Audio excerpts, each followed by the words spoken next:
session. Okay. How are you both doing? Good, good. Almost weekend. Yay. I know. That's nice. Okay. So, day 4. Actually, before we kick this off, I will be sharing some of the day 3 highlights, but Vinisha, since you were here yesterday, would you like to kick us off with some of the highlights that you learned from yesterday's session? Let me open my notes. Just a second. No pressure.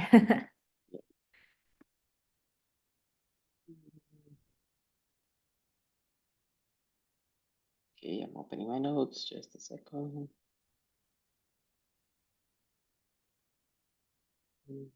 Yes. Okay.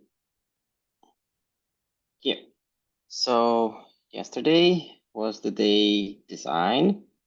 Basically, we got the 6 elements of simplicity: time, money, physical effort, sprint cycle, social deviance, and non-routine. And we understood some factors leading to low adoption, such as when the user have like difficulty to onboard or abandon solutions or don't understand complex functionality and things like that. Also some of the costs and how they impact. So you gave good examples, like basically we had like the picture taking from the iPhone that they put the button in the right place where you have less effort, or how Yahoo went from Google. And yeah, that's kind of my summary. I don't know if I can share the Great. VIP part. Okay. Yeah, thanks for sharing. No, these are great. Okay. So yeah, yesterday we talked about the importance of simplicity and how simplicity leads to customer loyalty, retention, and organic growth. So we need to remember that users don't understand complex functionality and everything comes with its own learning curve. So how can we remove any obstacles or any roadblock by leveraging their existing mental model of simplifying the steps for them to engage with the product? This is very important. So forming a behavior and eventually a habit to using a product only comes as a result of making it easy to use. Therefore, prioritizing ease of use is very important for product development. If we rely on functionality, we may lose sight of how things connect together and overall having a holistic picture of how to bring everything together as one cohesive solution. So this takes us to day 4, and today we'll expand further on why relying functionality and development is not enough. And we want to avoid any cost of change by leveraging a user experience framework. Some of you may think that user experience is a tedious process and you want to ship things faster. However, if you neglect it, you might end up having to change things completely because you realize what you deliver does not meet market needs. So let's avoid that cost of change. And without doing the groundwork on learning and meeting your end user needs, you're going to face a cost of change. And this not only results in a significant additional amount for the cost of development work, and let's face it, development work is not cheap. I mentioned on day 1, tech founders can blow up $100,000 in 6 months just on a single development team. And now all that work is realized to go to waste, and you need to come up with a you need to come up with a brand new product direction and product roadmap. So you need to make significant alterations to the product design, features, and functionality that can require additional development time and resources, actually increasing the overall cost. If you realize a change of direction is needed, you will push the launch timeline even further for you to now deliver the whole new set of products functionalities. Time is of the essence here. You don't want to have those delays that may lead you to miss a market opportunity. I know a lot of early stage tech founders think doing the groundwork on crafting a user experience strategy takes too much time. It does take some time, I will admit, but those time that you invested to strategize a winning product, is it worse than launching your product then to find out that you have to rebuild the whole thing because you don't have significant traction? So building a solid foundation is very important. Just like building a new house, if you don't have a solid base, you'll only end up spending more time and money to rebuild. Okay, so I want to introduce the build.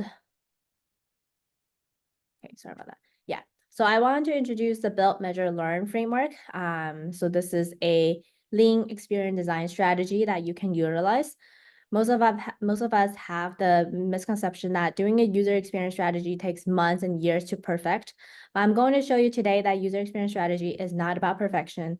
It's about reiterating and pivoting continuously for you to reach that perfection. And it can actually be done really quickly. So this ties closely with the build, measure, learn framework you will want to adopt for your startup.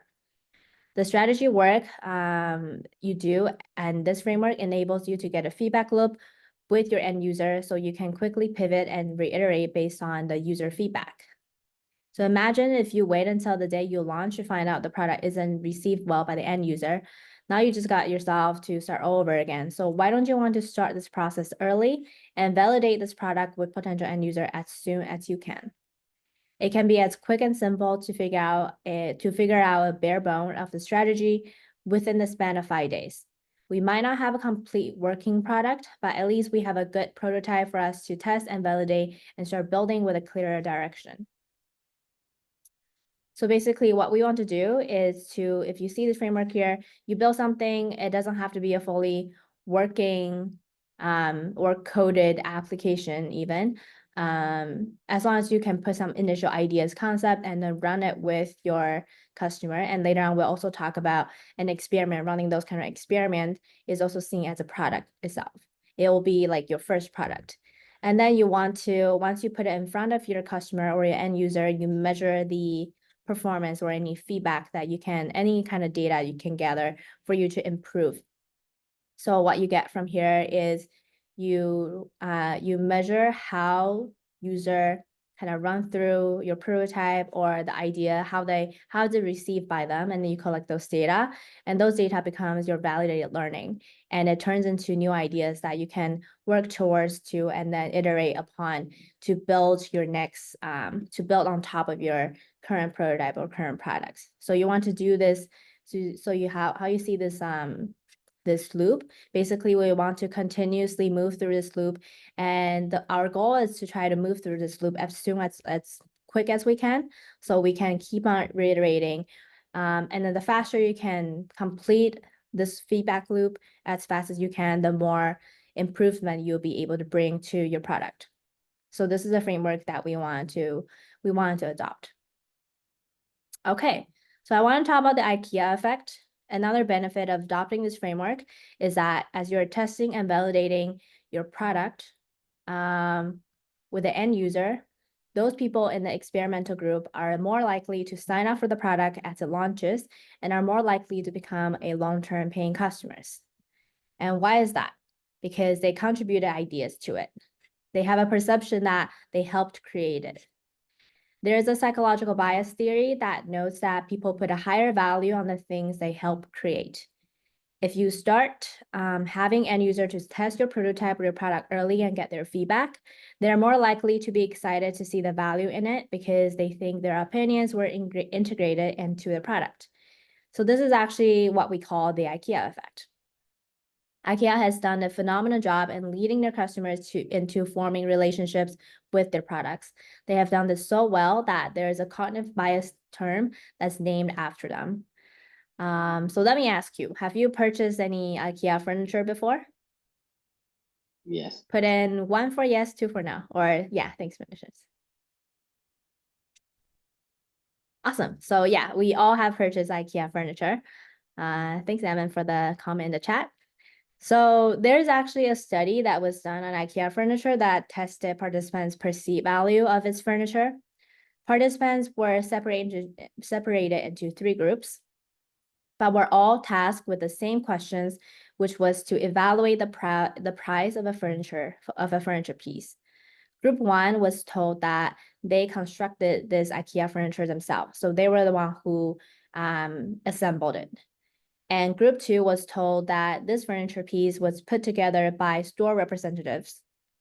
And group 3 was told that this furniture piece was put together by another person, like a stranger. So which group do you think perceived the furniture piece with the highest value? Does anyone want to take a guess?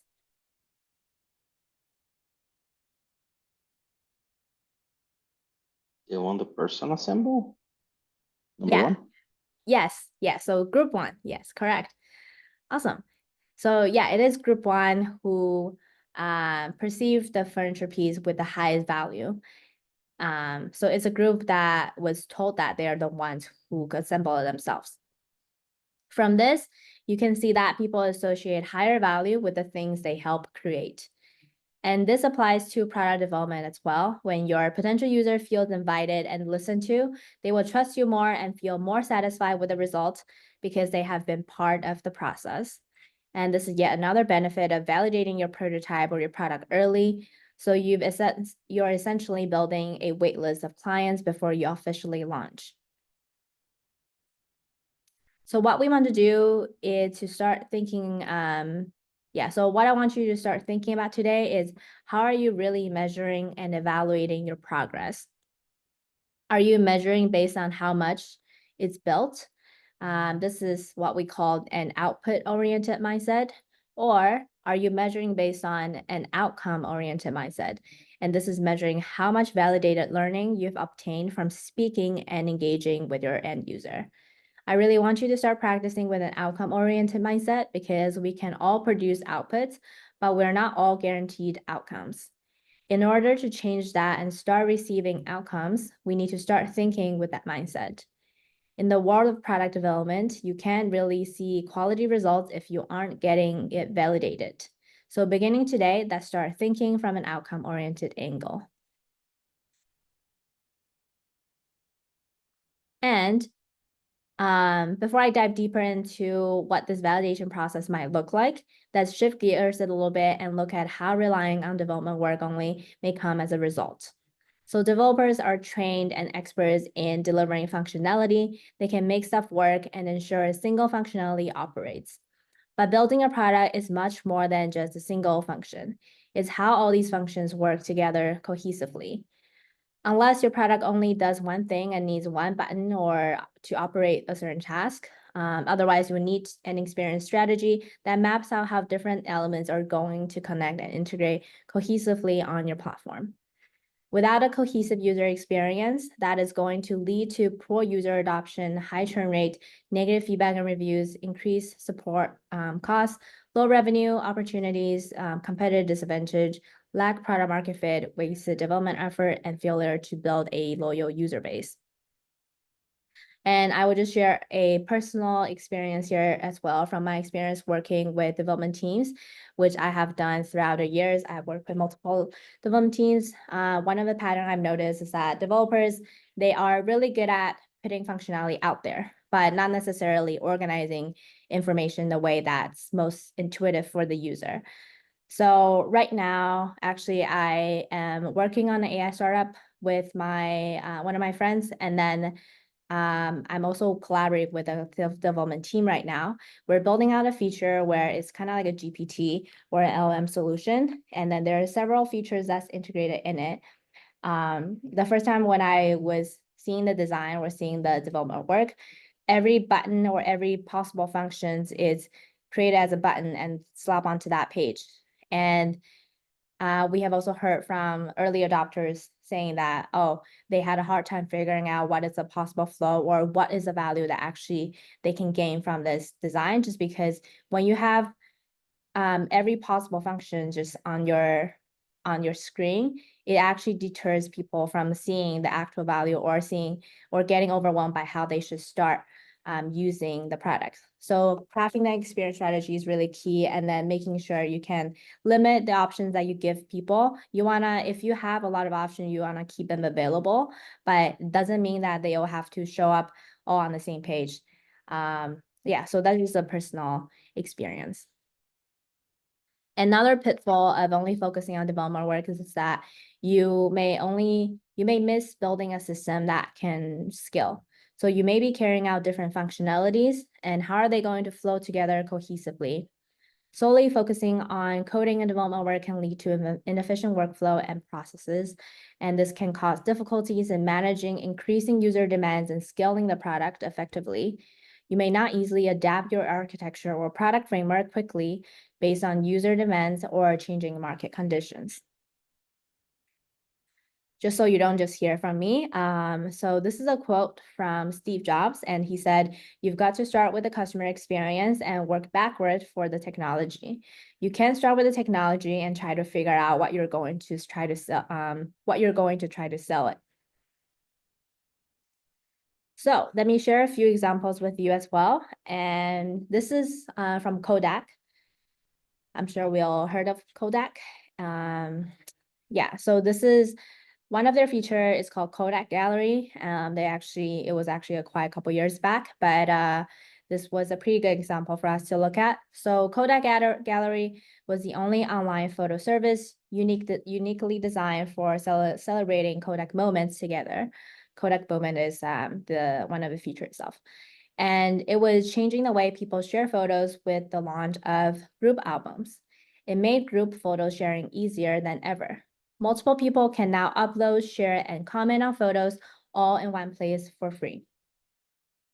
So when they first started building this feature, they validated it with a simple prototype because the VP of product, Mark Cook, believed until they could figure out how to sell and make the product, it wasn't worth spending any engineering time on.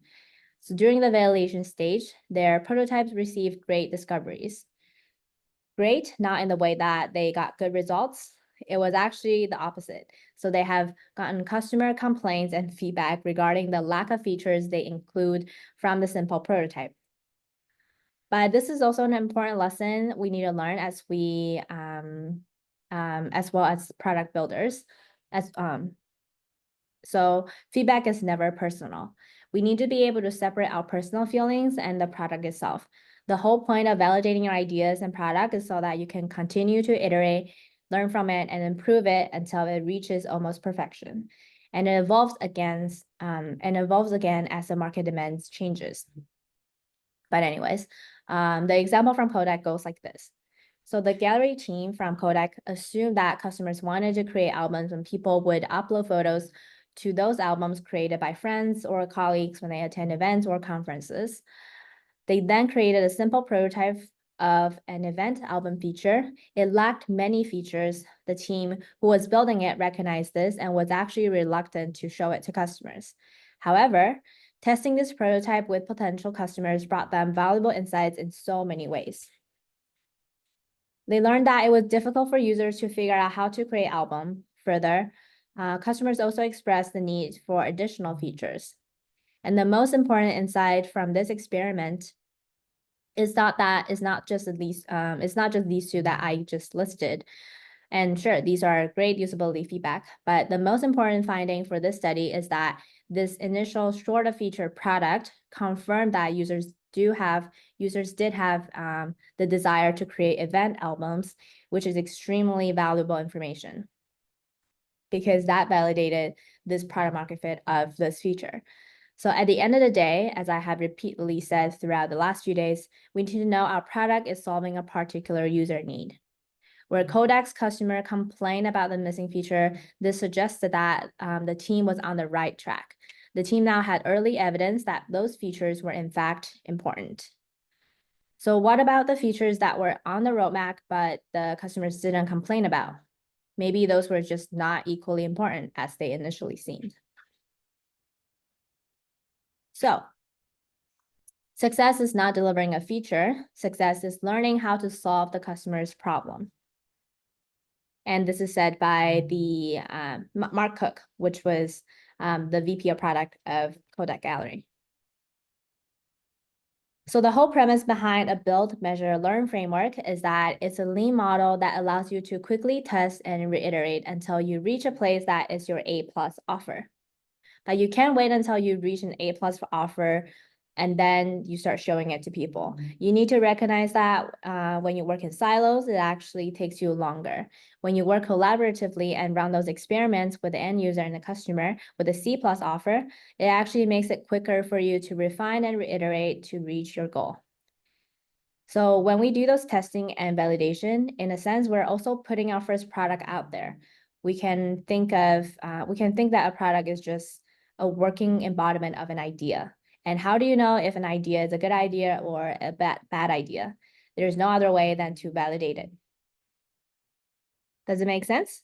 Drop in the chat 1 for yes and 2 for no.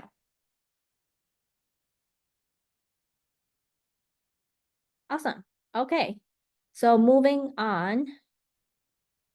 So let's do a quick workshop exercise. Actually, we can take a bit of time with this to reflect on what we have just learned. I think you have received the workbook link. Let me drop that in the chat again.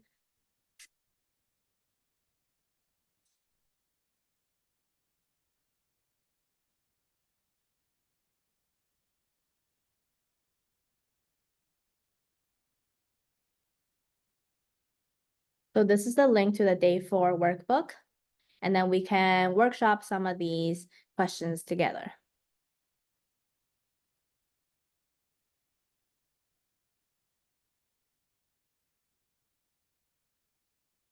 So the first question I want you to think about is, how are you currently validating your ideas or your product?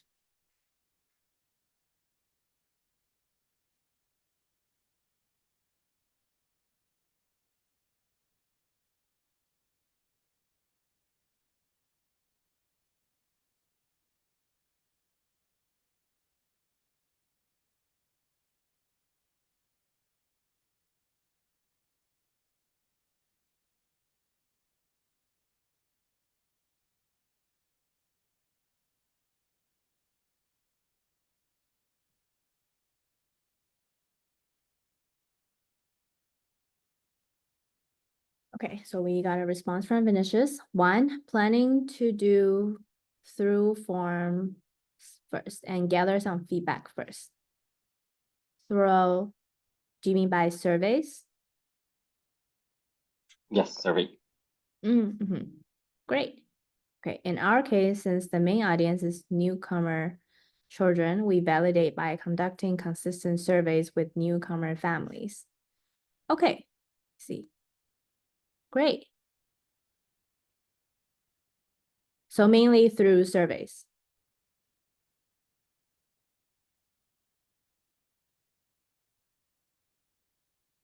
Okay, so.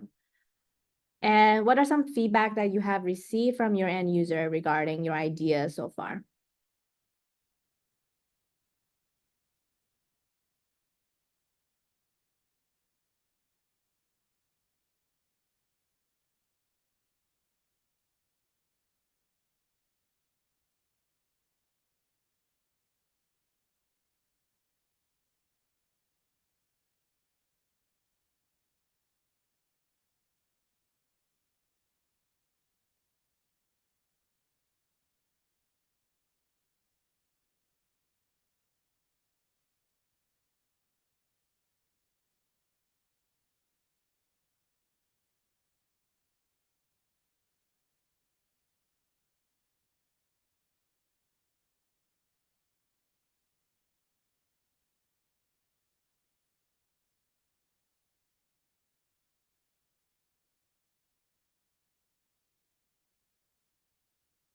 I still need to pivot with the idea, my values, deliver conflict a lot with competition, but there are paths available still.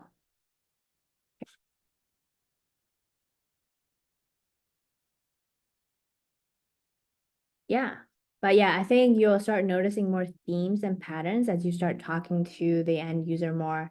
And then just because there are a lot of, I believe, just because there's a lot of competition in the market or even in the saturated market, it's going to be a little more tougher. But I think just from having conversation with people, you'll start noticing there's still certain gaps that still lives in the ecosystem. Okay, so from Amin. Some of the features we had initially implemented weren't seen as useful by the end user, and we had to change the location of some tutoring sites according to a higher demand and population density in the new locations. Okay, and was this feedback directly from your end user that some of the features they just don't see benefiting them?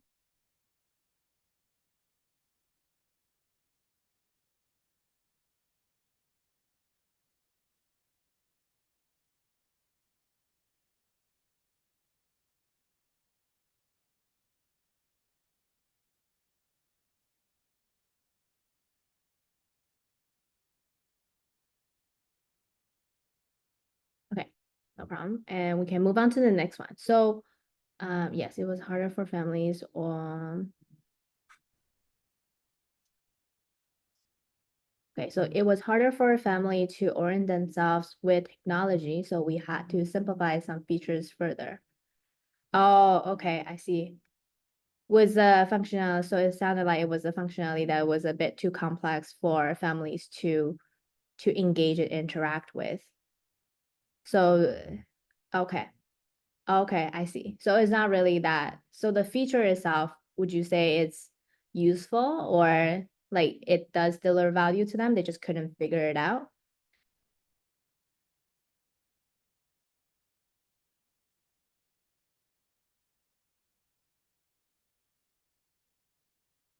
Okay, you have to see in the next, yeah, perfect. Yeah, that's why we want to continue be doing testing.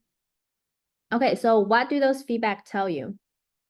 What are some of the, I know, I mean, for your product that you have made a few pivots already. What were some of the key learnings that you gained from like talking to these end user? And then finishes, you can also think about like, I guess you haven't quite collected feedback, right? But you can think about what specifically are you looking for feedback on?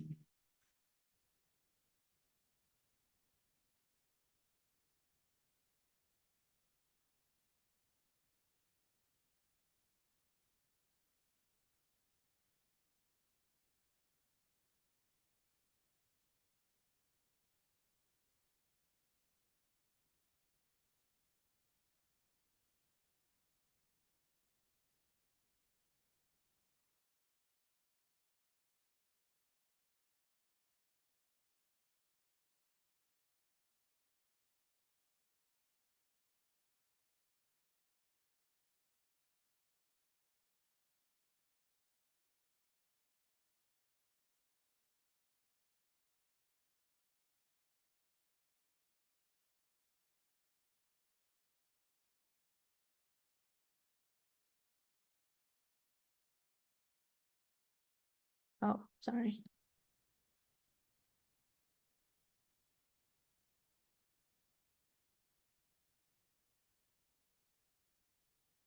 Okay. I guess they helped us understand the pain points of our audience better instead of predicting what they'll be. Mm-hmm. They help understand the pain point. Yeah, perfect.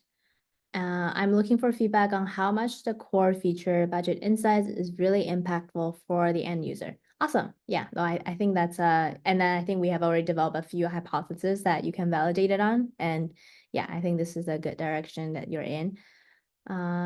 Great. Okay, so the last part, maybe think about one of your core feature and then think about what is an aspect of your product or idea that you can run experiments on.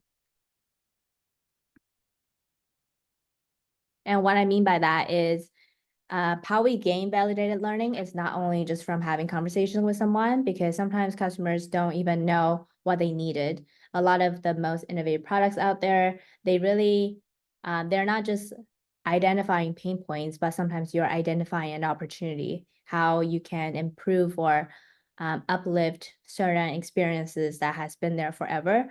So we also wanted to think about how we can, like maybe our product or idea, we might not necessarily get the feedback that we most needed from just simply having conversations, but also like building out the idea and then run an experiment with it, have people to use it, use your prototype or interact with it and then get their feedback that way. So what is an aspect of your product that you can run those experiments on?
When you say aspect, is in the MVP itself, such as the button functionalities, like the gauges that may have interactivity across graphs, so on? If yes, maybe through how much people click on each feature. Yeah, I guess aspect could means different things for you depending on what you want to test the most. If it's a feature, you can, I think what you mentioned here, like how many times people clicked on a certain button, like those kind of things can be something that you measured. So one thing I can think of is like discoverability, how easy it is for people to discover what you're trying to bring, like what you're trying to introduce to them to a certain, like to a new feature, like how easily is it, how easy it is for them to discover that. So that's one thing. And then perhaps also like how fast can a task be completed? This could be like another aspect. If you have like a new task flow that's in your app and then you want people to engage with it, how easy it is for them to navigate through and maneuver through this flow. You can also like measure like the speed of how fast the task is being completed, those kind of things. Yeah, does that make sense? Awesome.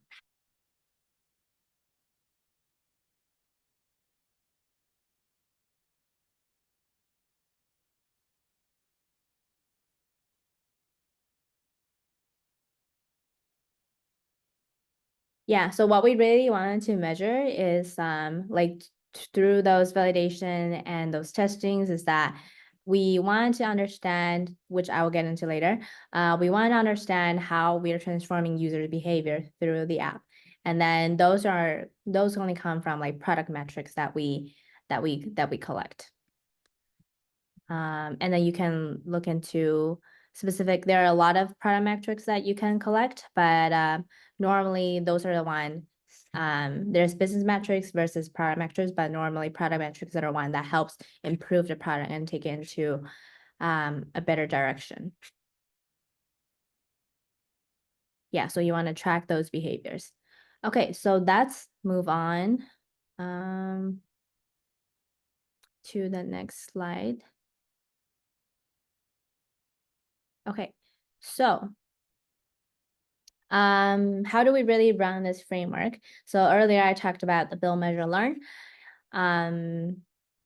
So this framework is a great place to start. And don't think of build as in you have to build something totally functional. You'll learn doing those development work is actually going to take you so much more time and money as well. And you may face the cost of change that we previously discussed. So what you want to do is just to present them with like simple prototype, like I mentioned, or like screens or concepts, and how some of the companies say like Dropbox, when they first launched their MVP, they just use a video. It was so difficult for them to carry out to implement the whole functionality and show the idea to people. So what they did is just a simple video demonstration.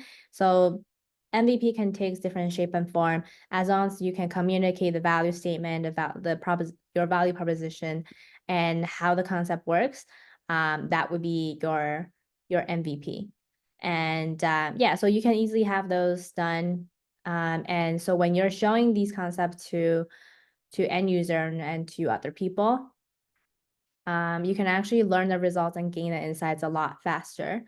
So all successful startups processes should be geared to accelerate this feedback loop as fast as you can. And I will show you another framework. So this is the sprint framework from Jake Knapp. So the basic idea is the same. You see how this process only takes 1 week. So we go from Monday, Tuesday, Wednesday, Thursday, and to Friday. So within a week, you do this framework. So what you want to do,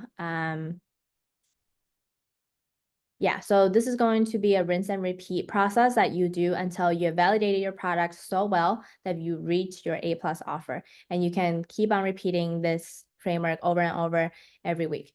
So how it works is this. So on Monday, you map out the key functionality or features, and you can talk to a few domain experts to see what's important to include. So in this case, talk to a few of your end user or maybe even your customer to see what's valuable and what's important to them. So you figure that out on Monday. And Tuesday, you get your pen and paper out, and then The entire team sketch out how you think it may look. And Wednesday, you make a decision. You can do a workshop style format to decide what idea you're going to champion. Because on Tuesday, you sketch out all the different possible ideas you have, from the wildest to the most conservative, and you combine all those ideas and make a decision on Wednesday to see which one you're going to move forward with, which one has the most potential. And once you finalize on that decision, you prototype it, and prototyping a single flow really doesn't take that long. And then Friday, you get together with your potential user, you show them the idea, and you have them walk through your prototype, and there you go. Now you have gotten insights from them for you to improve on. And then next Monday, you go through the same process again. And how simple is that?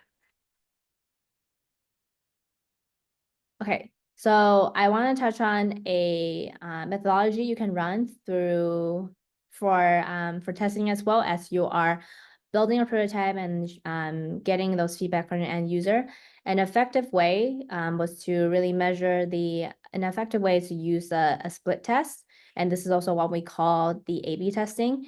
If you have an idea and then you're not sure which path to go down, why don't you just present them both to your end user and then let them pick, or let them share what they think of each of these. And what you really want to do here is make sure you're doing a balanced comparison way. So what I meant by that is participants shouldn't be biased. So say if you tested 3 designs, 3 A's, like three designs in the A direction with 3 people, and you also want to, so these 3 people, they start with the A design, they start seeing the A design first. You don't want you want the other 3 people, if you're only testing with a group of 6, you want the other 3 people to start with B. So then that way you get a balanced comparison results, and then you get a more, I guess, validated, well, not validated, but you get is a more, sorry, I can't think of the word, but yeah, it's a better way. This balanced comparison approach gives you a more clear insight as to how people really think, because now they're not biased between A/B. Because so you want to mix up the order. That's basically what I'm trying to say. Okay, so what we want to do is to identify trends and correlations. So the goal here is to draw from behavioral notes and make inferences on what's the most impactful problem to solve. Oh, wait, okay, yeah. And what we want, the importance of doing this is that running those experiments allow you to understand if the changes you're making on your product really drive a behavioral change. When we're measuring those behavior changes, it's really a chance for us to identify the root cause of a particular problem and how users perceive those changes. It made us think, are we really changing customer behavior for the better? Okay, so that is a wrap for day 4. And I just want to touch on some of the day 4 highlights. Wait. Okay, so why don't we drop in the chat of what you think the highlight is for day 4, or what is your biggest takeaway from day 4?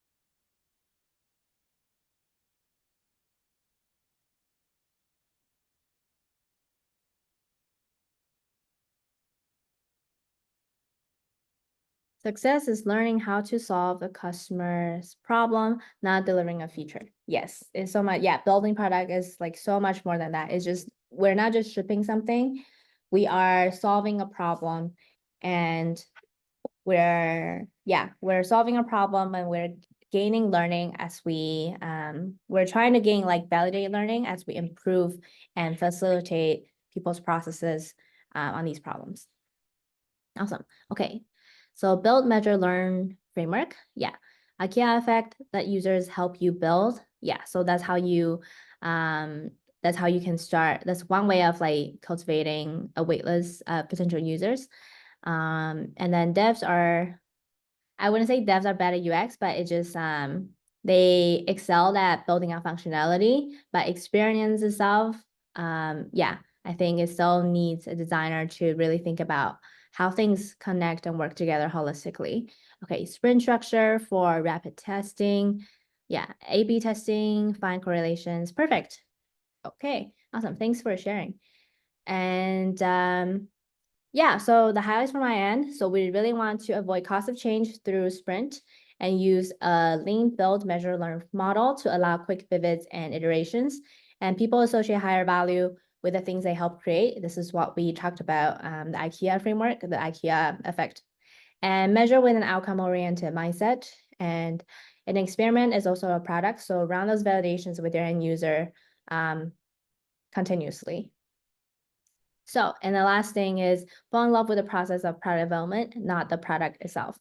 And this, if you embrace this mindset, this is how you will be open to running those validations and doing those testing with your end users continuously for you to improve your product. All right, so we've just learned so much in the last 4 days on why finding product market fit while you're building out your MVP is so important, and how important it is to operate with a user-centered approach, or what we call a customer-driven mindset, than a solution-driven mindset. Because when you are keeping your end user needs in mind, solving their problems, you are going to find your product market fit during this process. We also talked about how building with simplicity is very important. You want to prioritize ease of use once you onboard new users to your platform. You can continue to retain them and support them with building a habit using your product. And today we discussed the importance of validating and use a lean model doing this so you can effectively pivot and iterate until you reach this A+ offering. So you might be wondering, why am I sharing this with you? So before I started working with startups and becoming a design founder myself, I was designing enterprise solutions for tech companies. And I wanted to change because I wanted to find more fulfillment in my work and see the impacts I'm making sooner. And designing for tech companies is fine, but as you might know, things take a long time to change and to build because you have the whole bureaucracy process and yeah, the whole that. So you don't always see the impacts that you're making immediately, which is what I was searching for. I also wanted to build something of my own one day that could eventually give me more freedom and flexibility on my own schedule. So I was searching for more fulfillment in my work and then came across opportunities to collaborate with startups. And my first client was an early stage startup prior to launch. Since working with them, I realized startups' timeline moves really fast and things are always changing pretty much weekly. But at the same time, I was able to see the things I'm creating get implemented right away, which was very exciting. But then I realized it wasn't always that easy. My first project with my client, which is a B2C platform, we weren't necessarily talking to the end user, or I wasn't necessarily talking to the end user to understand what their abilities are like, what their needs are, and how their needs relate to the solution that I help create for, and how are they engaging with the platform. Then we were faced with some changes later on once we've launched. So from this, I learned that incorporating user feedback during the building process is so important. And by leveraging a lean model to do this, we were able to pivot and make changes a lot faster. So for my second project with them, which is a B2B solution, we show the prototype to the end user early on, and we're able to gather their feedback during the initial ideation stage. We also got the end user so excited about what we're building and provide us with valuable insights of what we changed further, what we can further improve on. So this also proves to us that solution is definitely something needed for them and prove our value proposition. So this is why I'm doing what I'm doing to help early stage startups these days. I want to see more of them succeed right off the bat and not have to go through the trial and error that I went through when I first started this journey. So basically what this is a 3-month program for you to build a winning product. The goal is to help you achieve product market fit with user validation, demonstrate market potential to attract users, investors, and generate revenue for your business. So if you are a tech founder and want to build significant traction for your product, then this is for you. I want to help you solve that so you can stop spending more than 60 hours a week. And if you're in your business, figure out if you have included the right features or not, and help more and have more freedom and time to spend it with your family while onboarding more users and making more money. Just imagine how good that would feel right now. In terms of how it works, basically there is a one-on-one coaching process and then customized support, and that's tailored to the specific and unique needs of each startup, ensuring a bespoke solution that aligns with your vision and goals. We'll have initial consultation to understand your business goals, your current challenges, and your product roadmap. And I can also help audit your current user experience as well, provide you with any feedback on the user flow, product strategy, content strategy, interface design, interaction design, and all aspects of the product. We will do a bi-weekly sprint from discovery to implementation. Our structured sprint keeps the project moving forward efficiently and effectively. So depending on the goals of the product roadmap as well, and we will prioritize the features and functionality that address the main user needs while keeping alignment with the business goals. And we'll do rapid design and prototyping process to deliver and validate results fast. And we'll also be running stakeholder workshop. Basically, stakeholder interviews are the ones conducted with the team to align on any business goals and product trajectory.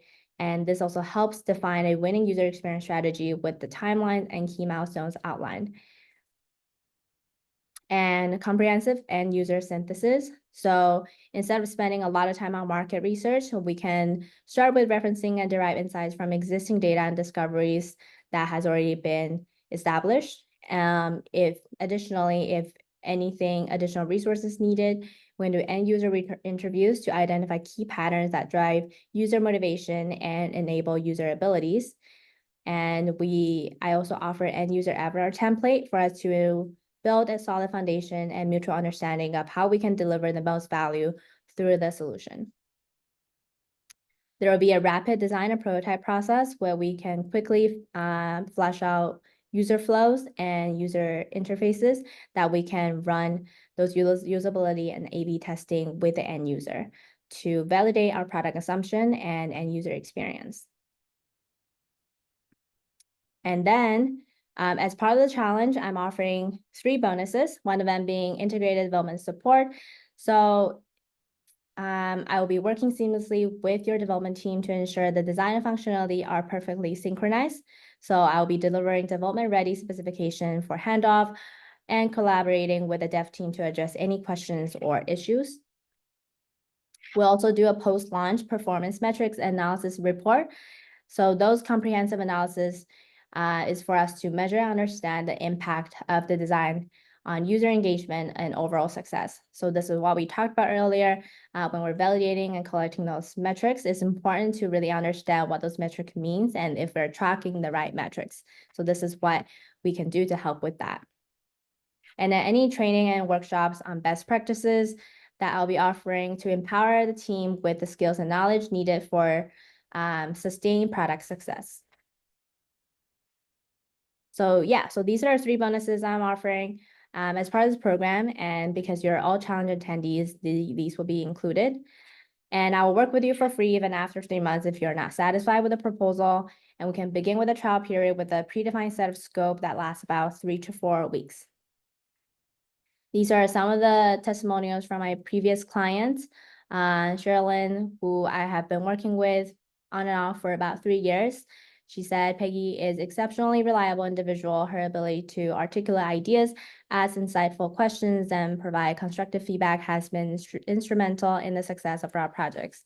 And her approaches, she approaches her work with a careful and attentive mindset, leaving no stone unturned.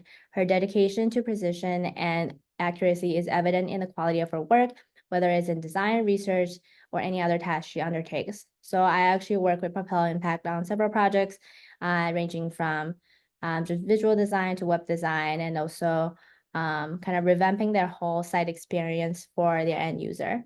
And Shop the City was another client of mine who I've worked for about a year. And yeah.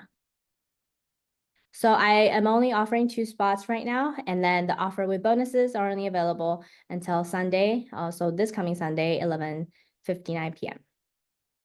So these are the bonuses again. And if you are interested, I would invite you to book a call with me. So you can either visit the site, the URL link on the right-hand corner, or you can scan the QR code on the left side. But yeah.